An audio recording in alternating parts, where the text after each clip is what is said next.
What's up? This is John Alexander, filmmaker, director, writer, and this is my tale as a twisted youngin'. Just like level with that case over there, and then you can just set the guitar case down. Okay.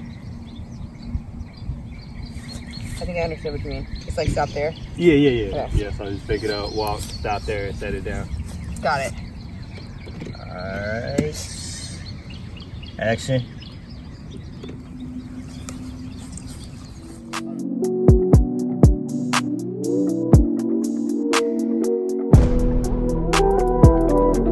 Hey, what's up, guys? I'm Myra. And it's your boy Dave. And to my right, I got Chill Season up in the building. The one and only Chill Season. What up? The infamous. Damn, the one and only. No, not the infamous. No, they won't say infamous. Listen, man. Listen, you a legend out here in these streets already. All right, For sure. Without a doubt. Appreciate it. So, how you feeling today? You got, first of all, you got a couple projects underneath your belt. I'm gonna name Enough. You got Facts. Cycle. Yeah. Facts. And a lot of other achievements as well. How are you feeling? I'm good. I can't complain. You know what I'm saying? I'm grateful for all the projects that I've worked on in the past that's led me to this spot. I'm grateful for the, reception of the projects that I put out, and grateful for the opportunity to, keep pushing and keep telling more stories. Definitely. Great. Man. So Definitely. where are you from? I'm from St. Louis. So Okay, yeah, cool. I grew up in North County.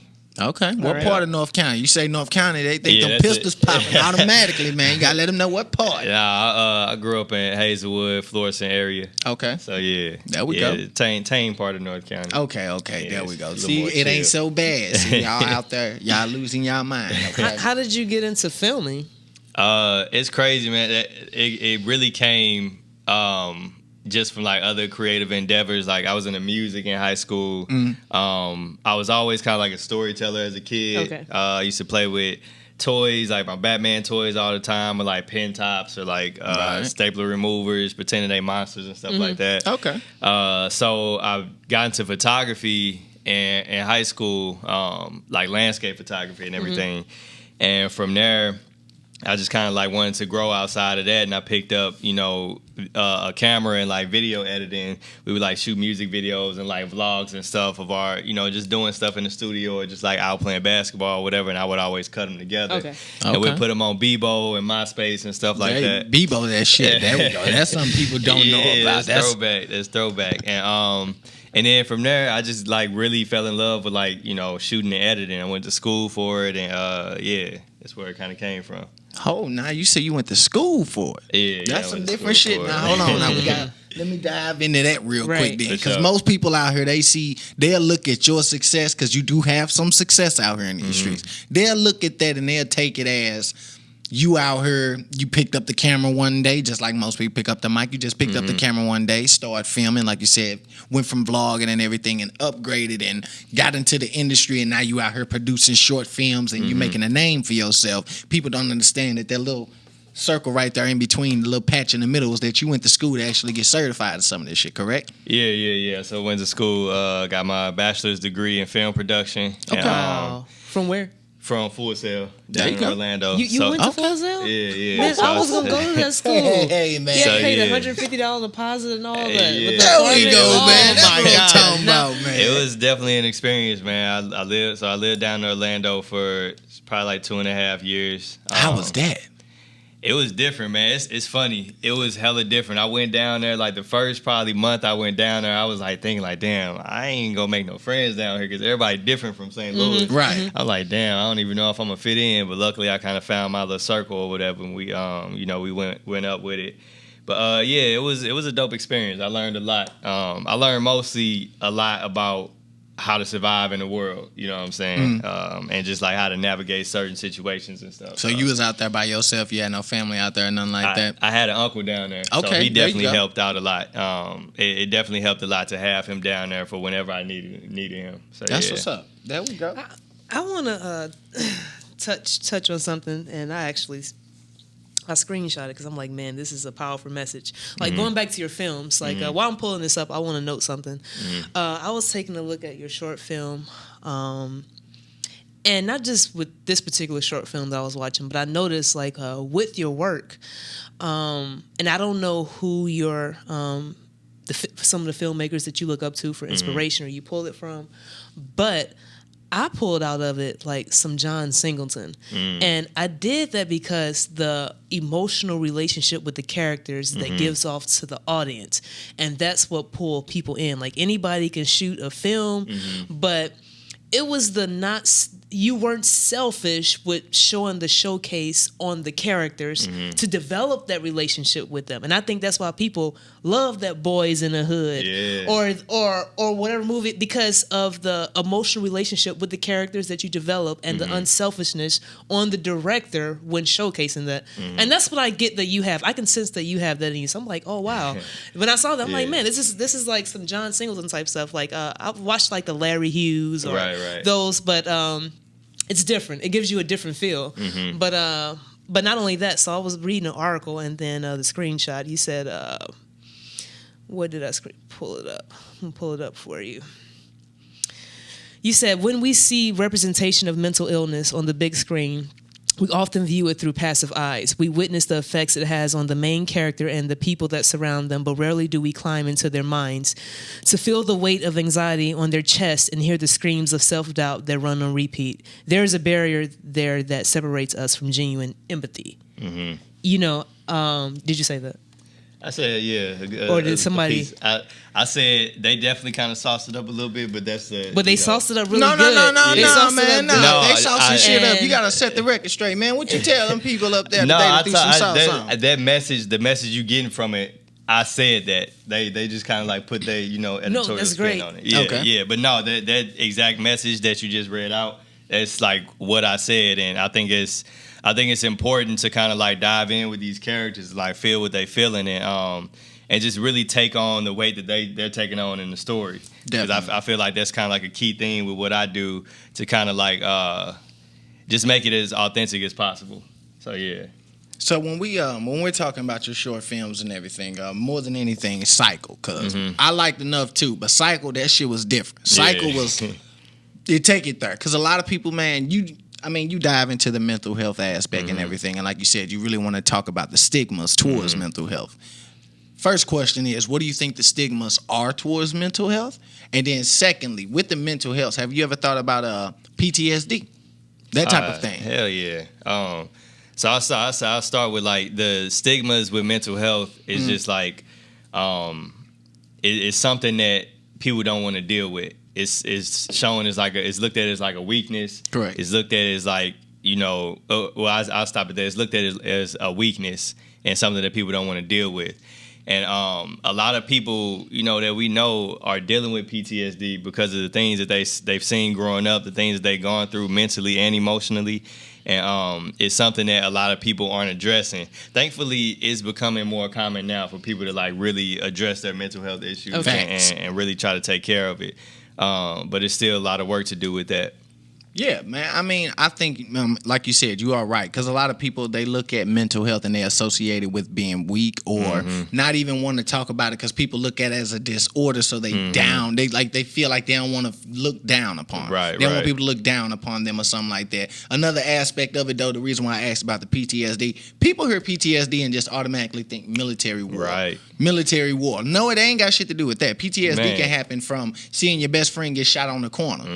Seeing your uncle die in an alleyway or something like that. Anything, seeing a normal junkie on the street taking their last breaths on the corner. Yeah, that type or of just shit. seeing that stuff every day, like seeing, people on the street every day, being talked to crazy by your family and stuff, man. Just like all kind of things can really kind of like weigh on you. And when you in that moment and you taking it in, you don't realize the impact it's gonna have and how it like changes how you talk to people, how you interact with people, how you deal with certain situations. So I think it's really important to kind of I like that you brought that up, that PTSD aspect, because I don't talk about that as much. But now that you said something, I'm gonna definitely bring that into the conversation. And I feel like a lot of people need to know that PTSD is not only just from the military. You know? Just like you said. So, do you write these scripts yourself? Yeah, I do. And how do you? What is your mindset when developing the characters, developing your vision for how I want this look to, how do I want him to put this here? What is what is your mindset and how? Because when you create a character, you want them to think a certain way. You want them to have a certain swag. You want this character to stand out from this character. So what is that process like? That's one of the most fun parts for me. It's just like creating this character and creating the world that they're in, and like the people and situations that they're gonna, you know, come across and how it's gonna shape them. Definitely. So I kind of like look within and like look at stuff that I've gone through personally, and trying to see if there's a story there that I want to, you know, branch off of, and I might take a piece of that. And I might think about something that like a friend of mine has gone through, or just like people that I know have gone through, and like take a little bit of that, and then just kind of like build this person up, build, you know, their personality traits, their tendencies, their beliefs, whatever it may be. And then after you build that character up and you have the situation that they're going to go through, like the challenge or whatever, then is from there is like writing how they're going to react to this situation or to the challenge, writing who's going to be a part of that situation or challenge. Is it going to be a friend, family member? Is it going to be something with work, a job, or whatever it may be? And then just like building on top of that, it's like Legos, you know what I'm saying? Just building this world that you can pretty much take in any direction. So I really enjoy that aspect of it. That's what's up. And how long does it typically take you to write a project? It depends. And do you experience writer's block as well?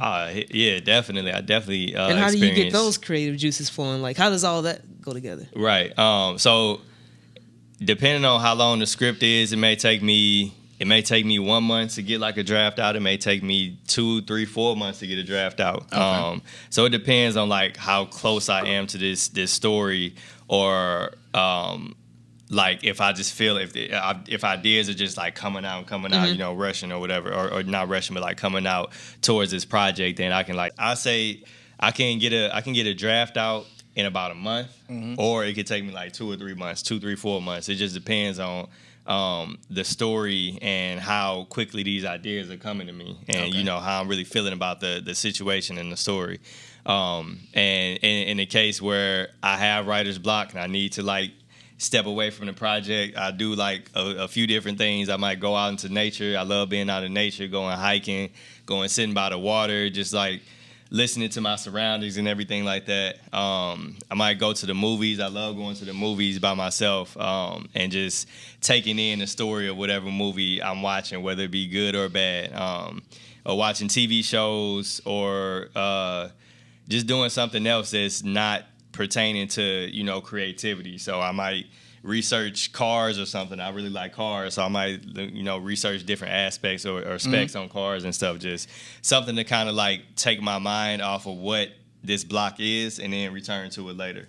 Okay. Yeah. Question for you. With that, first and foremost, like I said, you mentioned in nature more than anything. The brother likes nature. It's very rare that you find people of the darker tone out there in nature playing with the rocks and listening to the water and shit. So, and like you said, you draw inspiration from that. First and foremost, I want to commend you for that. Shouts out to you for that. My bigger question, second question on top of this, I should say, with your creative process, like you said, what I want to know is I always try to section everything off. So I like when I look at it, I'm trying to figure it in my mind, like if I was to create a short film, how would I do it, this and that and this and that. What comes first? Do you think of the story itself first, or do you think of the type of characters and situations that you want to put them in and develop a story from there? Most times, like 9 times out of 10, the situation will come to me first. Okay, there like, you go. I might be, if I'm not drawing from within, I might be just chilling somewhere, and then I think like, damn, what would happen if this person was put in this situation? What would they do? What would I do in that? You know what I'm saying? So 9 times out of 10, it'll start with the situation, and then I build the character, and then I build the environment around the situation that creates this, you know, said situation, and then kind of like build from there. Okay, there we go, man. Because a lot of people out here, they send that, like I said, people will see your success and they'll tend to think that you're over here just scapegoating, and you're just, you know, you're just out here beating the system somehow, some way. He just out here coming up, you know. They're not paying attention to the detail. Yeah. Nope. That's what's up, man. That's what's up. Another question for you. Some of your influences. So we asked you about that earlier. You said you actually write your own production, correct? So I'm assuming you're a reader then, right? I don't. So I am a reader in a way. I don't like read books physically because my attention span is not there. No, but as you should. I listen to audiobooks. So Okay. I can do audiobooks. I need the fans out there to understand reading or listening to an audiobook and sitting down and reading a book is not the same thing, but it accomplishes the same goddamn goal. Did you get the story? That's all that matters. Yeah. That matters. As long as you pull from the story. That's all that matters. So yeah, it's that, like audiobooks, even podcasts and stuff, and just like I just pull from like life, man. I just pull from like real life situations and things that I've been through, things that I know can happen, things that I know did happen before, and just kind of pull from that. How was your childhood? Did you have it rough growing up, or did you have it kind of like you came from a good home? I say a little bit of both. Like I had an amazing childhood, like overall. Okay. Like I was a kid, in the summer playing basketball, like from the time the sun came up till it went down. I enjoyed like going to school. I enjoyed learning and stuff like that. Okay. And then there were also, times where things were a little bit harder, and it was like I don't know, where this is going, or I don't know what outcome is gonna come of this. So it's been a little bit of both, but I've thankfully had like a really supportive family. Like family is like hella important to me, and I've had like a solid, family base. It's not big, but it's solid. You know what I'm saying? It's not about quantity. It's about those people that's gonna be there. The quality. So I feel like that's what really got me through those hard times, and like not really giving up, or like not getting myself into situations where my life could be on a completely different path.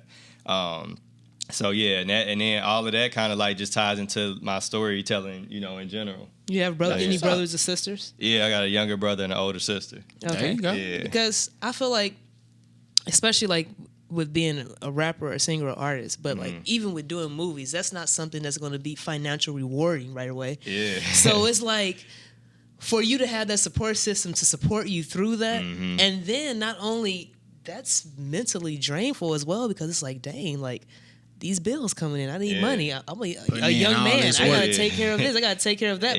But this is my dream. This is my passion. This is what I go for. And it's just like you're going to spend more money before you can even see to make any return, especially with the direction that you're going in. Yeah, definitely. Like I freelance full time, so I have like my client work that I do that helps pay the bills, which a lot of it is actually fun. I actually enjoy doing a lot of it, but then I have like these stories, these short films that I want to produce, that is really like my passion or whatever. And I was like talking to somebody about this recently, about how like over the past maybe year and a half, I've been really kind of like being more selfish with, my time and my finances. As you should, yes, sir. Because I'm like, I want to get in a position where I'm producing these films where most of it is out of my pocket. So when the profits come in, it's going right back to me. Yeah. And I don't have to answer to nobody. You know what I'm saying? And that when you have to answer to people and you in certain situations, sometimes that stifles the creativity, and it's like, damn, what am I even doing this for? So yeah, I make sure I'm mindful of my time and my money, and putting it where I want to go. So like Cycle Enough. I got another short that I did for Halloween last year called High Beams. Like all of that stuff, produced out of my pocket. So and it's rewarding to see it all come together, and to see that people want to help out with it, and whatever way that they can. So yeah. Do you have a team like a? Yeah. Or are you a one man band? No, I got like a team of people that I can call upon. That's like hella dope with whatever I need him. Okay. I'll give him a shout out real quick. Drew, the film lord, he's hella dope. He's one of the few people I trust behind the camera when I'm not able to get behind the camera. Alex Dine, he's dope behind the camera and audio. And a new homie named Joe Tello, he's behind the camera as well, and he does lighting and stuff like that. So, I got a few people that kind of call upon, when the time comes, and we bring it together and make it happen. Okay. That's what's up, man. Yeah. I like that. I like to see that, man. I want to take you back for a quick second, back to when you were doing, I don't want to say you were first starting out, but when you first started dropping your films and everything, and you were dropping your segments, episode 1, episode 2, with all the different lifestyles in St. Louis. In episode 1, That was about food, because I'm a food man. I love the food. I love my food. I love to eat. For We sure. all know St. Louis got good food. If y'all don't know, oh well, that's your fault. More than anything, though, when you did that film, I read somewhere, and I don't know if I read it or I heard about this shit, but they said you teamed up with Vess during this time. Yeah. Was that correct? Yeah, that's correct. That whole situation was hella dope, and it's a staple in like where I am right now. So I got an email from this advertising agency randomly on a random morning, like during the work week or whatever. I was working, full time somewhere else at this time. And they were like, basically, we like, your content. We have a client, Vess, that is looking to produce content, and we're wondering if you want to hop on the phone and, see if we can work something out. So I thought it was like spam or something at first, because it didn't come from Vess. So I'm like, oh, this is some bullshit. But like later throughout the day, it's probably like 1 or 2 in the afternoon, because it came in at like 7 in the morning. I was like, man, what I got to lose if I respond? Like, I ain't really got nothing to lose. So I responded. It turned out to be legit. And we started out with, I was like contracted to produce content for the social media platforms like Instagram, Twitter, and Facebook. So they'll like send me out to do pictures at different events and stuff with Vess bottles and Vess cans and stuff like that, and eventually kind of built up to where I was pitching in creative ideas on what to do. Like we did this is back when the mannequin challenge was high. We did a mannequin challenge. This magician, Lamont McGee, he came to me and was like, I want to do some videos where I'm doing magic tricks with the cans. Okay. So we linked up. I pitched that to them, and they were like, yeah, that's dope. So we linked up, and we did 2 videos, I think, and those turned out dope. And it kind of like clicked to me, like, I have this platform, which is Vess Soda, and I have all these dope-ass people that I know, like, doing dope shit in St. Louis.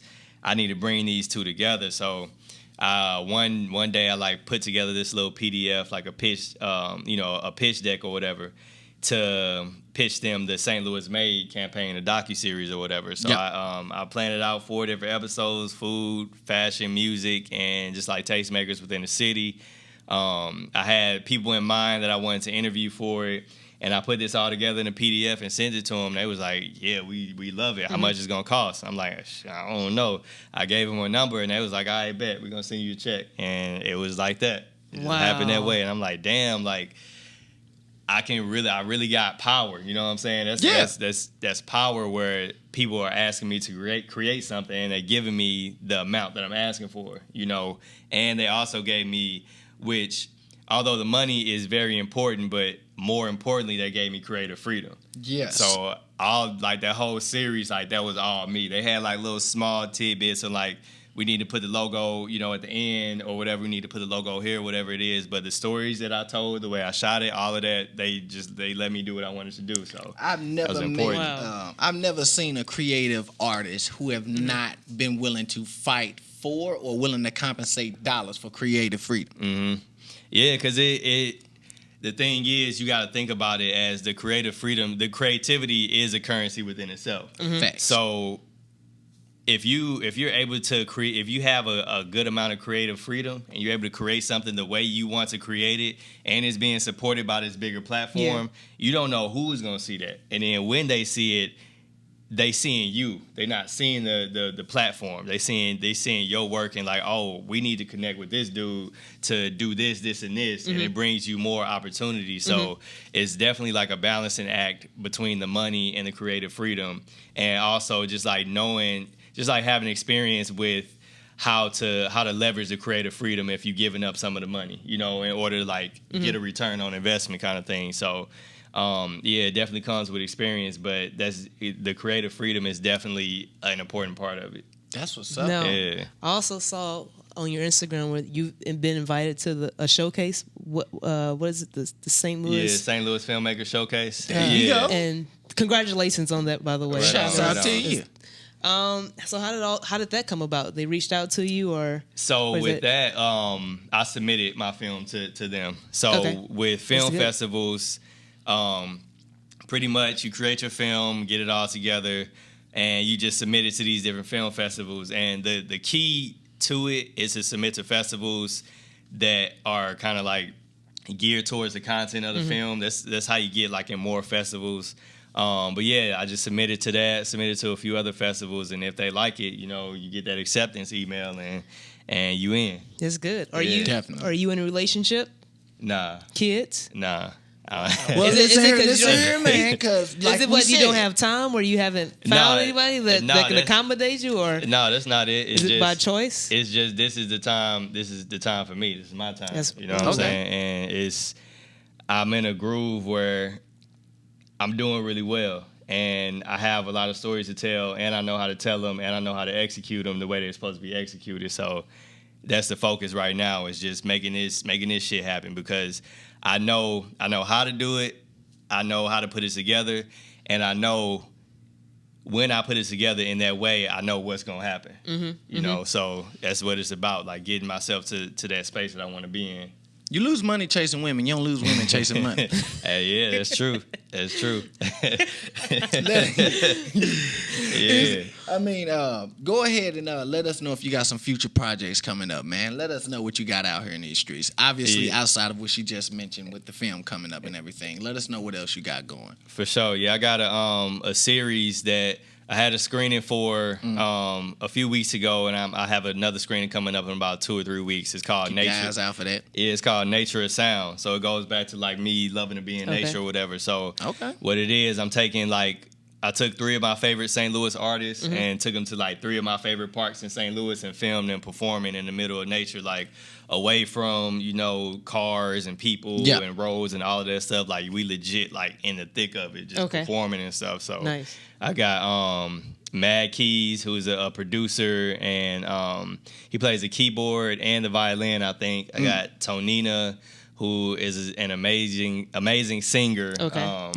And I have DJ Hood Bunny, which he's a dope ass DJ that's like coming up, and his thing is he makes like those versus mixes where he'll take one song, like the beat from one song and like the lyrics from another, and put it together, and you like, damn, I would have never thought of that, but this shit is smacking right I know now. what you're talking about. It's what do they call it? A mashup. There we go. Mashup. Okay. So he's hella dope with that. So, I filmed. It's about 17 minutes long. So it's just like a long performance piece of them performing in nature individually and shots of nature also, and just like really bringing St. Louis artists together. Like with Hood Bunny, he's mixing. I think we got like 6 or 7 different St. Louis artists that he's bringing in his mix. So on top of the 3 that we have in the film, we got those 6 or 7 also being represented. So That's what's up. So yeah, I'm really excited about that project because it kind of brings together 2 loves of mine, which is music and nature. Yeah. Do you like animals or? Oh yeah, just- yeah. I'm obsessed with animals. Like if you look on my Instagram, go, on man. Instagram when you hit like the search or whatever, and like they suggest content. If you go on mine right now, it is be like a bunch of content about sharks, alligators, orcas, like all kind of shit. You know about the turtle man or the? Oh, what's the turtle man? That was a guy, I don't know, it was like a couple years ago. He used to go out hunting like turtles and alligators. He'll be in swamps. They'll for call real? him out to like different states or whatever. Damn. Yeah, the That's swamp what's up. man or the turtle man. That sounds like Yeah. some shit right there, But man. that's good. We definitely want to congratulate you on everything and keep us informed. You have an event or anything, like we'll definitely come out. We'll support. Like sure. that's what it's all Definitely. about. For sure. Supporting each other. I feel like a lot of artists, not only artists, but a lot of people behind the creative scenes, they come together and support one another. We can bring more eyes to open awareness to things that'll be better for us. So Definitely, everybody man. projects. And more than anything, Yeah. man, I commend you on this mental health drive that you got Appreciate going it, on. appreciate it. More than anything, I love the fact that we got to talk about that PTSD shit that we had Yeah. going on and everything. One question for you: if you could pick any direct, like say you wanted somebody to shoot a film about your life, your come up, your upbringing. You can't do it yourself. They're only giving you a choice from the cream of the crop, whoever you want. Anybody can shoot this documentary for you or this biopic. Who would you pick? Damn.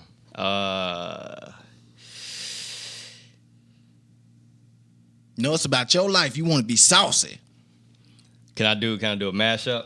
Do what Two you need people? to. All right, I do a mashup. So I have Spike Lee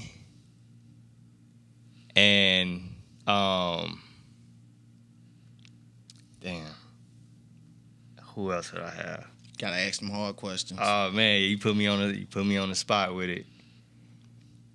No, ain't nothing wrong with that, You man. can't do that. All right, bet. Do what you gotta do, man. So we got Spike Lee. We got Spike We Lee. gonna I do it. like Spike Lee. Spike Lee, do the right thing. Spike Lee, Crooklyn. Spike Lee God. gonna Get a bad capture. rep, man. He gonna Yeah. capture the Man. vibes of it, man. He gonna capture like that essence, that Yes, aura. he is. He does it. And if I were to say somebody else, I would say, Wow.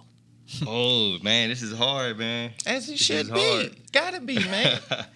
All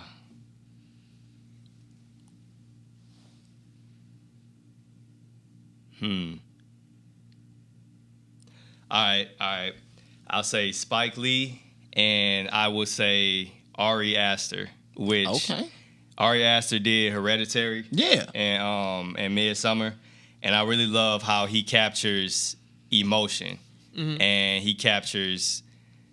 Well, he captures emotion really well, just like in this fucking captivating ass way where you just like really feel what's going on. And I feel like Spike Lee is gonna capture the culture of it. Yeah. So I think the Well, clash of he those brings two, the culture out, yeah. Yeah, I think the clash of those two would tell my story pretty well. A lot of people don't know Spike Lee is the reason why Jordan Brand popped off. Yeah, A lot of people don't know that. Hell A yeah. lot of The people don't know campaign they Spike Lee had. did commercials. A The lot of people don't campaign know ads that. he had But was he was lit. actually a brand influencer. That you know, campaign so, they had was crazy, but, and the story behind that is crazy. Like that barely like came together. Like it wasn't even supposed to happen, but it proved to be pretty big. And even if you obviously. watch Martin, yeah, he was a brand influencer in that. You would look at Yeah. Martin Walls, it'd be Do the Right Thing As you on should. there. They had a Jordans on in Martin. So Spike Lee, a lot of people low key don't know about Spike Lee. He's not just a movie director, but he can definitely pop off a brand too and Yeah. bring Without a put it in doubt. there, hell so. yeah, Huge influencer. yeah, definitely. Man, I appreciate you Yeah, coming thanks for out. coming Chill. out. For It's sure. always a good time. Hey, I appreciate y'all having me. Nah, No, man, for sure, ain't nothing man. to it but to do it, man. I appreciate you coming out. Even though we talked about earlier about getting money and all that, I know they ain't flooding that DM, man. Listen here, you got to stay away from that evil, okay? That ass, you got to stay away from it. Stay away from it. Oh man, You know what I'm saying? man, It's good to get in and get out. You know what I'm saying? Focus on the grind, man. As you should be, Yeah, sir. yeah. We gonna get on up out of here. I am your boy Dave. I'm Myra. And I'm sitting to my right. I got Chill Season up in the building, and this is Twisted Youngins, and we up out of here. You dig? All right.